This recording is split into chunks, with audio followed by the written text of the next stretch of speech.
ఓం శాంతి 14/1/2025 మధురమైన పిల్లలు, మీ దృష్టి శరీరాల వైపుకు వెళ్ళకూడదు. స్వయాన్ని ఆత్మగా భావించండి. శరీరాలను చూడకండి.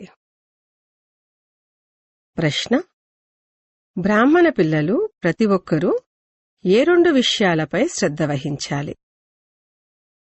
జవాబు: 1 చదువుపైన, 2 దైవీ గుణాలపైన. కొంతమంది పిల్లల్లో క్రోధం యొక్క అంశం కూడా లేదు. కొందరైతే క్రోధంలోకి వచ్చి బాగా కొట్లాడుతూ ఉంటారు. మేము దైవీ గుణాలను ధారణ చేసి దేవతలుగా అవ్వాలి అని పిల్లలు భావించాలి. ఎప్పుడూ కోపంలోకి వచ్చి మాట్లాడకూడదు. బాబా అంటారు, ఏ పిల్లల్లోనైనా క్రోధం ఉంటే వారు భూతనాథులు, భూతనాథినీలు. ఇటువంటి భూతాలు ఉన్నవారితో మీరు మాట్లాడను కూడా మాట్లాడకూడదు. పాట: భాగ్యాన్ని మేలుకొల్పుకొని వచ్చాను. ఓం శాంతి. పిల్లలు పాట విన్నారు.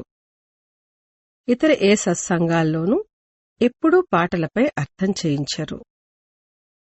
అక్కడ శాస్త్రాలను వినిపిస్తారు.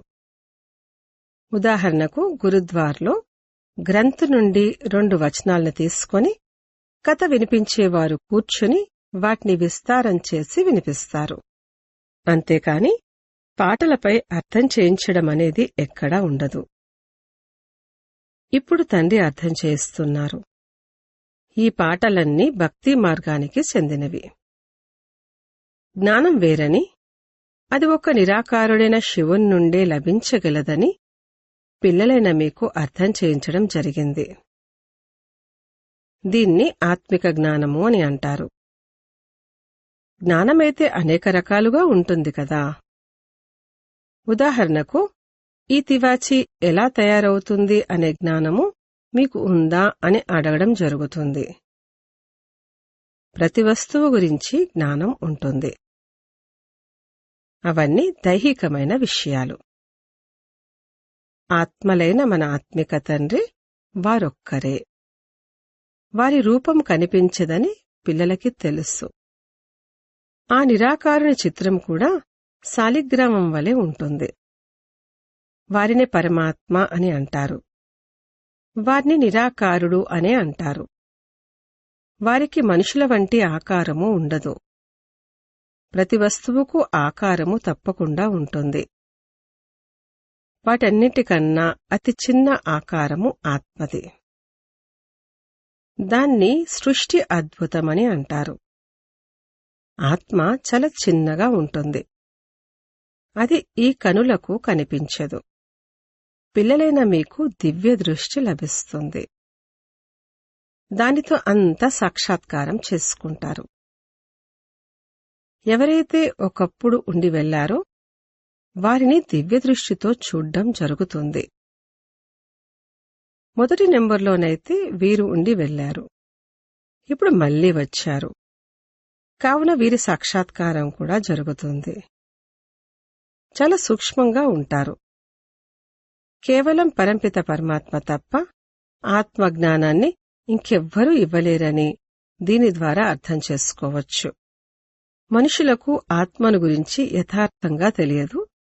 అలాగే పరమాత్మను గురించి కూడా యథార్థంగా తెలుసుకోలేరు. ప్రపంచంలో మనుషులవి అనేక అభిప్రాయాలు ఉన్నాయి.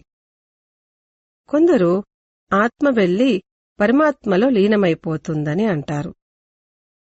కొందరు ఇంకేదో అంటారు. ఇప్పుడు పిల్లలైన మీరు తెలుసుకున్నారు. అది కూడా నెంబర్వారు పురుషార్థం అనుసారంగా తెలుసుకున్నారు. అందరి బుద్ధిలో ఒకే విధంగానైతే కూర్చోదు. గడియ గడియ బుద్ధిలో కూర్చోబెట్టవలసి ఉంటుంది. మనము ఆత్మయే 84 జన్మల పాత్రను అభినయించాలి. ఇప్పుడు తండ్రి అంటారు, స్వయాన్ని ఆత్మగా భావిస్తూ పరంపిత పరమాత్మనైన నన్ను తెలుసుకోండి మరియు స్మృతి చెయ్యండి. తండ్రి అంటారు, నేను వీరిలోకి ప్రవేశించి పిల్లలైన మీకు జ్ఞానాన్ని ఇస్తాను. పిల్లలైన మీరు స్వయాన్ని ఆత్మగా భావించడం లేదు. అందుకే మీ దృష్టి ఈ శరీరాల వైపు వెళ్ళిపోతుంది.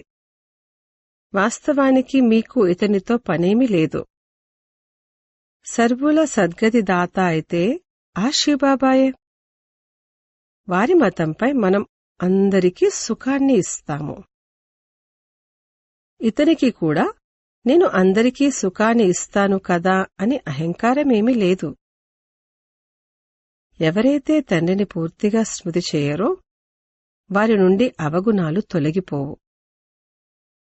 స్వయాన్ని ఆత్మగా నిశ్చయం చేసుకోరు. మనుషులకైతే ఆత్మను గురించి తెలియదు, అలాగే పరమాత్మను గురించి కూడా తెలియదు. సర్వవ్యాపి జ్ఞానాన్ని కూడా భారతవాసులే వ్యాపింపచేశారు. మీలో కూడా సేవాధారీ పిల్లలెవరైతే ఉన్నారో వారు అర్థం చేసుకుంటారు. మిగిలిన వారందరూ అంతగా అర్థం చేసుకోరు. ఒకవేళ తండ్రి యొక్క పూర్తి పరిచయం పిల్లలకున్నట్లయితే మరి తండ్రిని స్మృతి చెయ్యాలి, తమలో దైవీ గుణాలను ధారణ చెయ్యాలి. శివబాబా పిల్లలైన మీకు అర్థం చేయిస్తారు. ఇవి కొత్త విషయాలు. బ్రాహ్మణులు కూడా తప్పకుండా కావాలి. ప్రజాపిత బ్రహ్మ సంతానం ఎప్పుడుంటారు? ఇది ప్రపంచంలో ఎవ్వరికీ తెలియదు. బ్రాహ్మణులైతే అనేక మంది ఉన్నారు, కాని వారు కుకవంశావళి. వారేమీ బ్రహ్మముఖ వంశావళి సంతానము కారు. బ్రహ్మ సంతానానికైతే ఈశ్వరుడైన తండ్రి నుండి వారసత్వము లభిస్తుంది. మీకు ఇప్పుడు వారసత్వం లభిస్తోంది కదా. బ్రాహ్మణులు మీరు వేరు, ఆ బ్రాహ్మణులు వేరు. బ్రాహ్మణులైన మీరు సంగమయుగంలోనే ఉంటారు. వారు ద్వాపర కలియుగాలలో ఉంటారు. ఈ సంగమయుగి బ్రాహ్మణులే వేరు.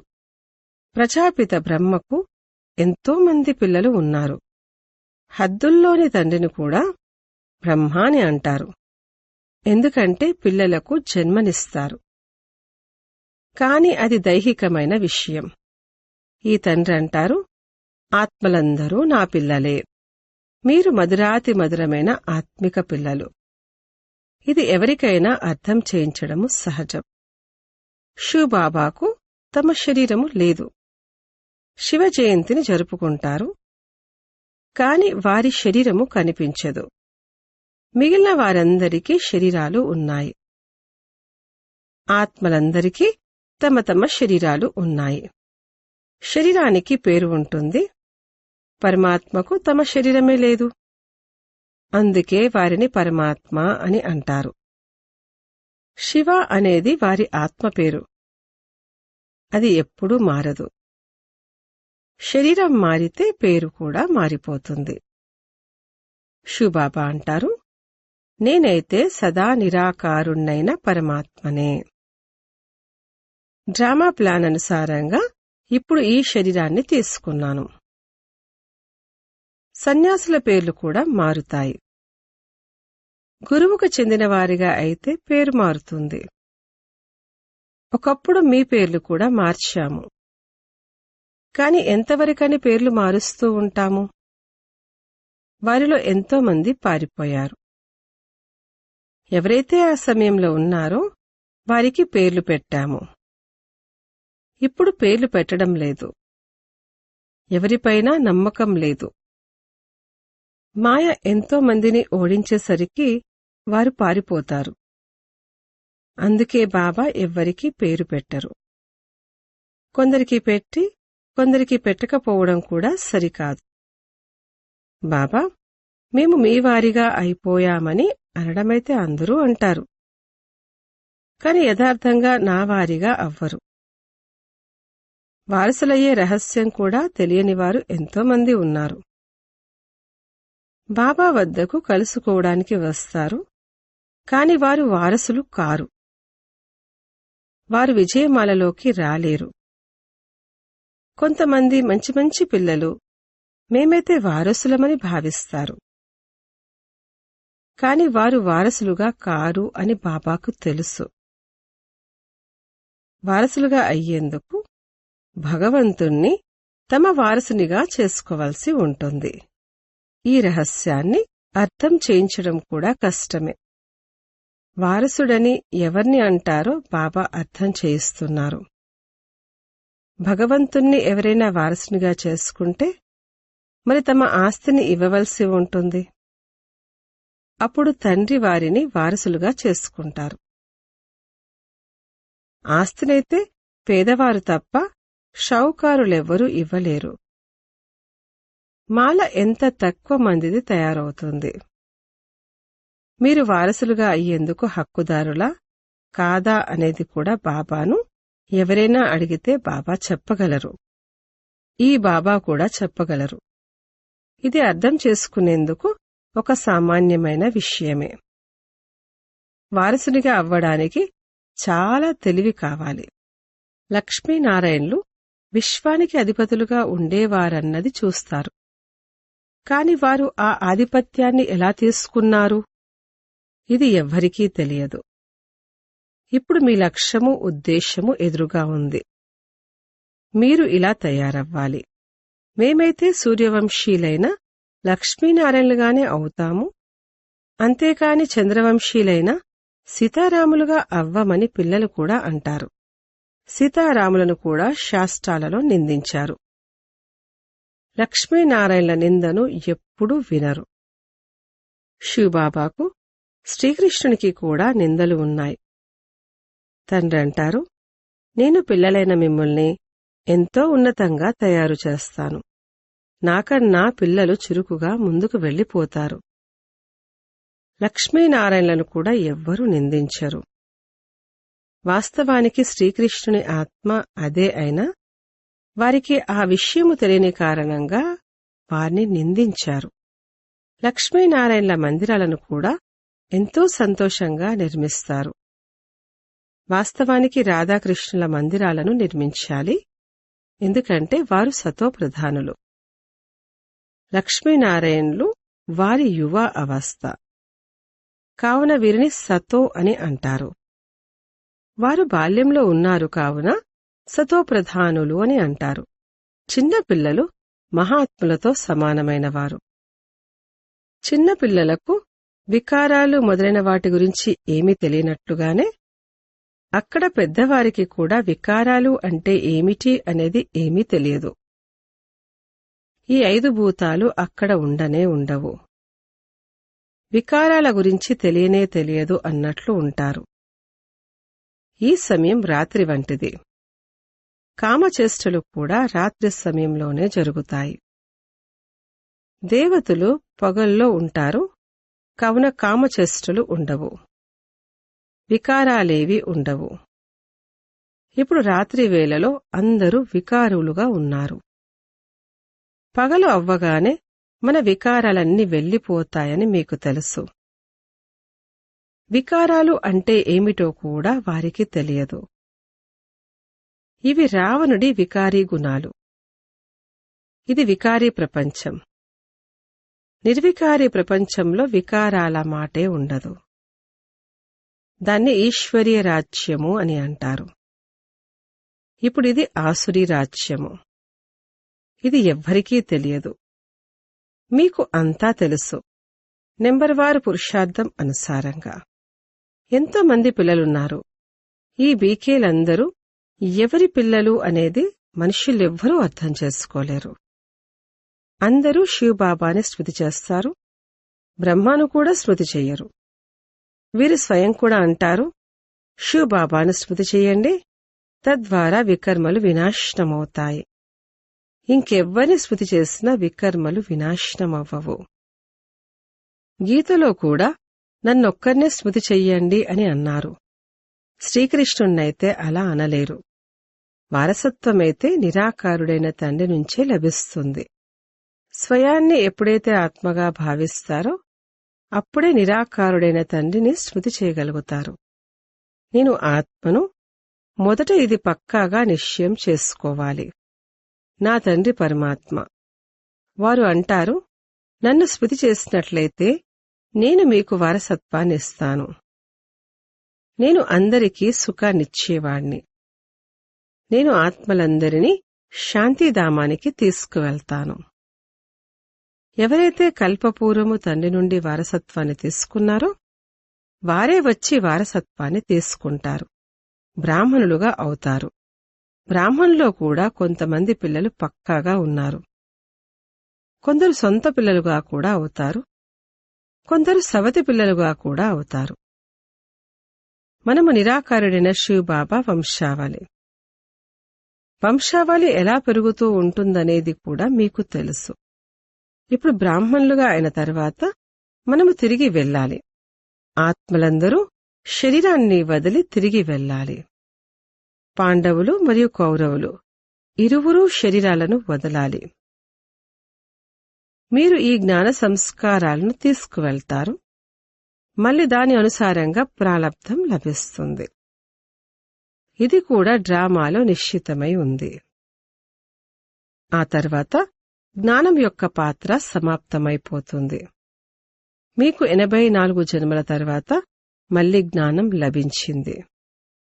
ఆ తర్వాత ఈ జ్ఞానం కనుమరుగైపోతుంది. మీరు ప్రాలబ్ధాన్ని అనుభవిస్తారు. అక్కడ ఇతర ధర్మాల వారి చిత్రాలు మొదలైనవి ఉండవు. భక్తి మార్గంలో కూడా మీ చిత్రాలు ఉంటాయి. సత్యుగంలో ఎవరి చిత్రాలు మొదలైనవి ఉండవు. మీ చిత్రాలు భక్తి మార్గమంతా ఉంటాయి. మీ రాజ్యములో ఇంకెవ్వరి చిత్రాలు ఉండవు. కేవలం దేవీదేవతలే ఉంటారు. వీటి ఆధారంగానే ఆది సనాతనమైన వారు దేవీదేవతలే అని అర్థం చేసుకుంటారు. ఆ తర్వాత సృష్టి వృద్ధి చెందుతూ ఉంటుంది. పిల్లలైన మీరు ఈ జ్ఞానాన్ని స్మరణ చేసుకుంటూ అతీంద్రియ సుఖములో ఉండాలి. ఎన్నో పాయింట్లు ఉన్నాయి, కాని మాయ గడియ గడియ మరిపింపచేస్తూ ఉంటుందని బాబా అర్థం చేసుకుంటారు. కావున శివబాబా మమ్ముల్ని చదివిస్తున్నారు అన్నది గుర్తుండాలి. వారు ఉన్నతోన్నతమైన వారు. మనం ఇప్పుడు తిరిగి ఇంటికి వెళ్ళాలి. ఇవి ఎంత సహజమైన విషయాలు. మొత్తం ఆధారమంతా యోగంపై ఉంది. మనము దేవతలుగా అవ్వాలి. దైవీ గుణాల్ని కూడా ధారణ చెయ్యాలి. పంచవికారాలు భూతాల వంటివి. కామభూతము, క్రోధభూతము, దేహాభిమానపు భూతము కూడా ఉంటుంది. అయితే కొందరిలో ఈ భూతాలు ఎక్కువగా ఉంటాయి, కొందరిలో తక్కువగా ఉంటాయి. ఈ 5 పెద్ద భూతాలు అని బ్రాహ్మణ పిల్లలైన మీకు తెలుసు. మొదటిది కామభూతము, రెండవది క్రోధభూతము. ఎవరైనా కఠినంగా మాట్లాడితే అతడు క్రోధి అని తండ్రి అంటారు. ఆ భూతము తొలగిపోవాలి. కాని భూతాలు తొలగడము చాలా కష్టము. క్రోధము ఇతరులకు దుఃఖాన్ని ఇస్తుంది. మోహం వల్ల ఎక్కువ మందికి దుఃఖము కలగదు. ఎవరికైతే మోహం ఉంటుందో వారికే దుఃఖం కలుగుతుంది. అందుకే తండ్రి ఈ భూతాలను పారద్రోలండి అని అర్థం చేయిస్తారు. పిల్లలు ప్రతి ఒక్కరూ విశేషంగా చదువుపై మరియు దైవీ గుణాలపై అటెన్షన్ పెట్టాలి. కొందరు పిల్లల్లోనైతే క్రోధం యొక్క అంశం కూడా లేదు. కొందరైతే క్రోధంలోకి వచ్చి బాగా కొట్లాడుతూ ఉంటారు. నేను దైవీ గుణాలను ధారణ చేసి దేవతగా అవ్వాలి అని పిల్లలు అనుకోవాలి. ఎప్పుడూ కోపంతో మాట్లాడకూడదు. ఎవరైనా కోపం చేస్తుంటే వీరిలో క్రోధమనే భూతం ఉంది అని అర్థం చేసుకోండి. వారు భూతనాథులుగా, భూతనాథినిలుగా అవుతారు. ఇటువంటి భూతాలు ఉన్నవారితో ఎప్పుడూ మాట్లాడకూడదు. ఒకరు క్రోధంలోకి వచ్చి మాట్లాడుతూ ఉంటే అప్పుడు రెండో వారిలోకి కూడా ఆ భూతం వచ్చేస్తే ఇక ఆ భూతాలు పరస్పరం కొట్లాడుకోవడం మొదలు పెడతాయి. భూతనాథిని అనే పదము చాలా చీచీ అయినది. భూతాలు ప్రవేశించకూడదు అని మనుష్యులు వాటి నుండి దూరంగా ఉంటారు. భూతాల ముందు అస్సలు నిలబడకూడదు కూడా, లేకపోతే అవి మీలోకి ప్రవేశిస్తాయి. తండ్రి వచ్చి ఆసురి గుణాల్ని తొలగించి దైవీ గుణాలను ధారణ చేయిస్తారు. తండ్రి అంటారు, నేను దైవీ గుణాలను ధారణ చేయించి దేవతలుగా తయారు చేయడానికే వచ్చాను. మేము దైవీ గుణాలను ధారణ చేస్తున్నామని పిల్లలకి తెలుసు. దేవతల చిత్రాలు కూడా ఎదురుగా ఉన్నాయి. బాబా అర్థం చేయించారు, క్రోధంలో ఉన్నవారి నుండి వెంటనే దూరంగా వెళ్లిపోండి. స్వయాన్ని రక్షించుకునేందుకు యుక్తి కావాలి. మనలోకి క్రోధము రాకూడదు, లేకపోతే 100 రెట్ల పాపం అవుతుంది. తండ్రి పిల్లలకు ఎంత చక్కగా అర్థం చేయిస్తారు. బాబా కల్పం పూర్వం వలె అర్థం చేయిస్తున్నారని పిల్లలు కూడా భావిస్తారు. నెంబర్వారు పురుషార్థం అనుసారంగా అర్థం చేసుకుంటూనే ఉంటారు. స్వయంపై కూడా దయ చూపించుకోవాలి, ఇతరులపై కూడా దయ చూపించాలి. కొందరు స్వయంపై దయ చూపించుకోరు, ఇతరులపై చూపిస్తారు. ఇక దానితో వాళ్లు ఉన్నతంలోకి వెళ్లిపోతారు. వీరైతే ఇలాగే ఉండిపోతారు. స్వయం వికారాలపై విజయాన్ని పొందరు, కాని ఇతరులకు అర్థం చేయిస్తారు. ఇక దానితో వీరు విజయం పొందుతారు. ఇలాంటి విచిత్రాలు కూడా జరుగుతాయి. అచ్చా, మధురాతి మధురమైన సిక్కిలదే పిల్లలకు మాతాపిత బాప్దాదాల ప్రియస్మృతులు మరియు గుడ్ మార్నింగ్. ఆత్మిక పిల్లలకు ఆత్మిక తండ్రి నమస్తే. ధారణ కొరకు ముఖ్య సారము. 1. జ్ఞానాన్ని స్మరణ చేస్తూ అతీంద్రియ సుఖంలో ఉండాలి. ఎవరితోనూ కఠినంగా మాట్లాడకూడదు. ఎవరైనా కోపంగా మాట్లాడితే వారి నుండి దూరంగా వెళ్లిపోవాలి. 2. భగవంతునికి వారసునిగా అయ్యేందుకు ముందు వారిని మీ వారసునిగా చేసుకోవాలి. వివేకవంతులుగా అయ్యి తమ సర్వస్వాన్ని తండ్రికి అర్పించి మమకారాన్ని తొలగించి వేయాలి. తమపై తామే దయ చూపించుకోవాలి. వరదానము: సాక్షిగా అయ్యి ఉన్నతమైన స్టేజ్ ద్వారా సర్వాత్మలకు సకాష్ని ఇచ్చే తండ్రి సమానమైన అవ్యక్త ఫరిష్తా భవ. నడుస్తూ తిరుగుతూ సదా స్వయాన్ని నిరాకారి ఆత్మగా మరియు కర్మలు చేస్తూ అవ్యక్త ఫరిష్తాగా భావించినట్లయితే సదా సంతోషంలో పైన ఎగురుతూ ఉంటారు. ఫరిష్తా అనగా ఉన్నతమైన స్టేజిపై ఉండేవారు. ఈ దేహ ప్రపంచంలో ఏం జరుగుతున్నా సరే సాక్షిగా అయ్యి పాత్రనంతా చూస్తూ ఉండండి మరియు సకాష్ని ఇస్తూ ఉండండి. సీట్ నుంచి దిగి సకాష్ ఇవ్వడం జరగదు. ఉన్నతమైన స్టేజిపై స్థితులై వృత్తి దృష్టి ద్వారా సహయోగం యొక్క కళ్యాణం యొక్క సకాష్ని ఇవ్వండి. అంతేకాని మిక్స్ అయిన మానసిక స్థితితో కాదు. అప్పుడు ఏ విధమైన వాతావరణం నుండైనా సురక్షితంగా ఉంటూ తండ్రి సమానంగా అవ్యక్త ఫరిష్తా భవ యొక్క వరదానిగా అవుతారు. స్లోగన్: స్మృతి బలము ద్వారా దుఃఖాన్ని సుఖములోకి మరియు అశాంతిని శాంతిలోకి పరివర్తన చెయ్యండి. మీ శక్తిశాలి మనసా ద్వారా సకాష్ని ఇచ్చే సేవ చెయ్యండి. మీ శుభభావన, శ్రేష్ఠ కామన, శ్రేష్ఠ వృత్తి, శ్రేష్ఠ వైబ్రేషన్స్ ద్వారా ఏ స్థానంలోనైనా ఉంటూ మనసా ద్వారా అనేక ఆత్మల సేవను చెయ్యగలరు. దీనికి విధి లైట్ హౌస్, మైట్ హౌస్గా అవ్వటం. ఇందులో స్థూల సాధనాలు, అవకాశాలు లేక సమయం యొక్క ప్రాబ్లం ఉండదు. కేవలం లైట్ మైట్తో సంపన్నంగా అయ్యే అవసరం ఉంది. ఓం శాంతి.